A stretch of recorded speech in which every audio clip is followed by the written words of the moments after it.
Chapter 1827 Absolute Zero. They did not know enough about the 10 demon gods, and all the intelligence they had was piecemeal information collected over the past 6 months. And they had never fought directly against demon god Jia, let alone know anything about Karagher. But they could see that behind Karagher was Plato's, who was gradually approaching. Jussenberg said directly, "Let me try the strength of this guy." He raised a curved blade and, his body turning into a blur of light and shadow, charged directly at Karagher. The curved sword was raised, shimmering with a hazy radiance, enchantingly beautiful and capable of creating the purest illusions. Unfortunately, in a battle against a mechanical life form, this kind of illusion is almost impossible to work, which is the main reason why he had previously lost so miserably against the demon god Mecha. Regardless, he was also an extremely powerful enhancement ability user in his own right. Therefore, the power of this slash was terrifying. Karagher saw the villain charging towards him and looked up blankly. "Who?" Jussenberg raised his scimitar in both hands and slashed down furiously. The storm was surging, and the sound of breaking wind seemed to tear apart everything in front of him, including space. Pure, unbridled brute strength exploded from his body, and even steel would be cut apart by this slash. The slash, accompanied by a gust of wind, fell unhindered and directly on Karagher's leaden head. A loud tremolo sounded. The curved sword did not cut Karagher's head in half as expected. Instead, the force of the rebound made Jussenberg's arm feel slightly numb. He couldn't believe what he was seeing. His curved sword had not even been able to cut through Karagher's iron skin. "Hey!" Just as he was in a daze, an iron fist came crashing down on his body. Jussenberg was exhausted at this point, and he simply couldn't dodge this punch, receiving it squarely in the chest. This unadorned punch landed on his chest, and he clearly heard the sound of his bones breaking. Snap! The enhancement-level Black Chariot-level mutant's body was unable to block Karagher's blow. His body was sent flying like a cannonball for thousands of meters, crashing down to the ground with a deep dent. Karagher touched his head, which had only been left with a shallow white mark by Jussenberg. But this made him scream in anger. "Ah! It's so ugly, I'll have a scar on my head." He had no idea how his behavior had shocked the mutants in the Pantheon. Morana's face still showed no expression, but the others knew that the problem in front of them was not going to be so easy to deal with. If there had only been Demon Godyi, they would have been confident that they could take him. But now there was suddenly this strange mechanical life form with terrifying defensive capabilities. Even Jussenberg had difficulty breaking through his defenses. How could they possibly defeat him and Demon Godyi if they joined forces? Thunder God Purin stepped forward. The burly bearded man, who looked like a brown bear, spoke with a heavy voice, "We'll deal with this guy. Morana, you take care of Demon Godyi. You're the only one among us who has the strength to defeat him." Morana's expression never changed. She looked a little paralyzed, always with an expression of indifference, as if she didn't care about anything. "I'll go deal with Demon Godyi first, and then I'll come back to help you guys take out this thick metal monster. You just need to hold on for a while, no more than a minute." Over there, Jussenberg, who had been knocked into the mud, jumped out and looked at the round metal head with a serious expression. His arms were still a little numb, and the force of the impact had been quite shocking. The thickness of this armor is probably even more formidable than the normal demon god's defenses. This is not surprising. Karagher's body is made of the same material as the demon god's body. Moreover, it is twice as large as the other demon gods, and twice as much material was used. The heavy armor wraps around his body, making his defense almost impenetrable. "Let's hold him off, Jussenberg," Purin said to Jussenberg. "Okay." Jussenberg gritted his teeth, and the two of them, one on each side, charged towards Karagher. On the other side, Karagher had just knocked Jussenberg away and was still posing in place with interest. Seeing that the two of them wanted to attack him in unison, he arrogantly waved at them in a provocative gesture. "Come on." Purin and Jussenberg charged at Karagher like two hurricanes. Thunder rumbled around Purin, making a deafening roar. Jussenberg had learned his lesson from before and, with his hands clenched around his curved moon sword, was ready to attack in a different place. Since the opponent was an iron baby, he would attack the joints. Whether it's humans, other creatures, or mechanical life forms, there must be gaps in the joint connections for ease of movement. That's where he'll attack. Seeing the two men in their concentration, Carragher was also aroused. His heavy, huge body charged across the ground, charging towards the two men. The battle axe and curved sword came slashing down. Carragher's fighting style was wild and rough, using his own indestructible body to collide with the opponent. His steel fists and iron legs collided and swept, each blow carrying with it an extremely powerful force. You can imagine a scene of an ultra-heavy excavator, with its bucket crashing down. Carragher, who is made up entirely of machinery, has no human limitations on his strength. The power provided by his energy core is transformed through various mechanical structures, allowing him to recklessly exert the most powerful strength. Perrin and Jussenberg cooperated to attack him, trying to break through his defenses. But the heavy armor could withstand even a frontal attack, leaving only a shallow wound at most. Fortunately, Carragher's fighting style was just that simple, and Perrin and Jussenberg both had strong physiques, so they would not die so easily in a clash of strength. Platos watched the scene in the distance with calm eyes. Those two humans were good toys, and would keep him company underground for a good time. He wasn't worried about what would happen to Carragher, because that seemingly comical body was something he had spent a great deal of effort creating. To that end, he had personally disassembled the bodies of 3 demon gods to put together this indestructible body. His younger brother was the only family he had left in this world, and he would not let Carragher die. His thoughts returned to reality, and he felt a strong chill. All the space around him had been enveloped in thick frost. Morana was standing less than a kilometer in front of him, glaring menacingly. Plato stared at the female human in front of him. At this distance, he could reach the other party in less than a second. He knew that the other party was the most powerful being in the group, but choosing to fight one-on-one with himself was ultimately ignorant. But just as he was about to do something, suddenly, he realized that his body could no longer move. His powerful mechanical body, his powerful energy furnace, was now motionless, unable to transmit its power to the rest of his body through the mechanical channels. Morana walked towards him step by step. Only then did Platos realize that it wasn't just his body that was motionless, but everything around him as well. Morana looked at the immobile Platos and walked towards him step by step, taking each step very slowly, as if it was difficult for her. But with her as the center, the entire area around her, even the snowflakes floating in the air, seemed to be suspended in midair like works of art inlaid in glass. Fremon's most powerful being, the most fearsome of strong, the winter goddess, Morana. She has an almost unsolvable ability, absolute zero. With her as the center, a special field is formed, causing the temperature to instantly drop to the lowest point close to the theoretical value of the temperature of the universe. When the temperature reaches this theoretically possible value, the physical properties of matter undergo strange changes. Instead of breaking up and destroying, all molecular activity comes to a standstill. Of course, Morana's ability does not actually stop all matter, and she cannot achieve the lowest temperature in physics. However, in her domain, the speed of matter molecules approaches that state infinitely. Snowflakes falling in the air would normally reach the ground in a few seconds, but in her domain it would take about 30 years. And the powerful demon god Platos, his powerful strength, also needs to be transmitted from the energy source through the transmission channel to the energy emission area for release.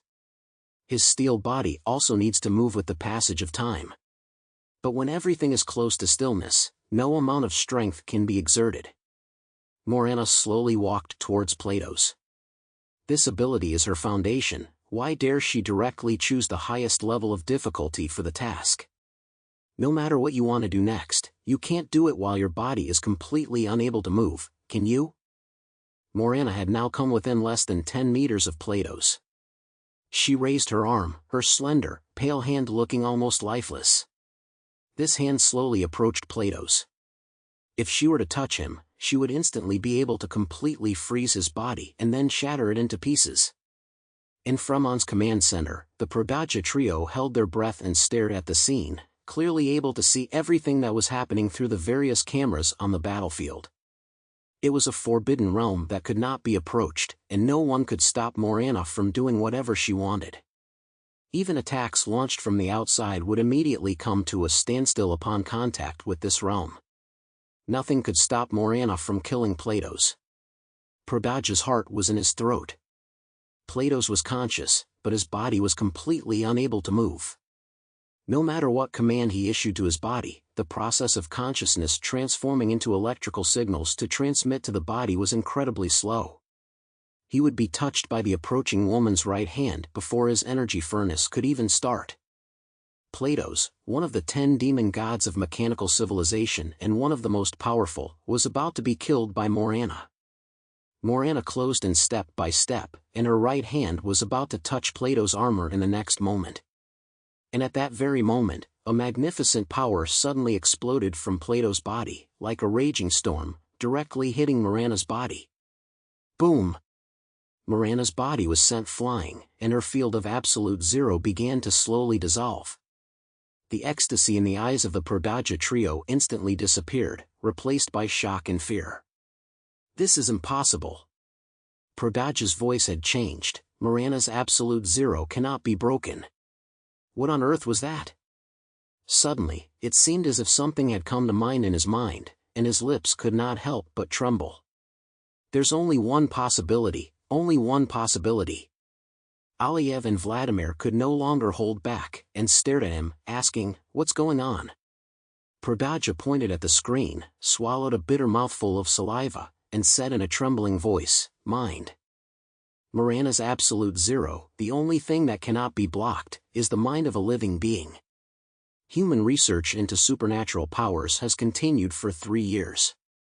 It is now known that the human mind is a very special existence. Initially, humans understood that the so-called thoughts were merely electrical signals transmitted between neurons. However, with the subsequent progress in the study of supernatural powers, it was discovered that this was not the case.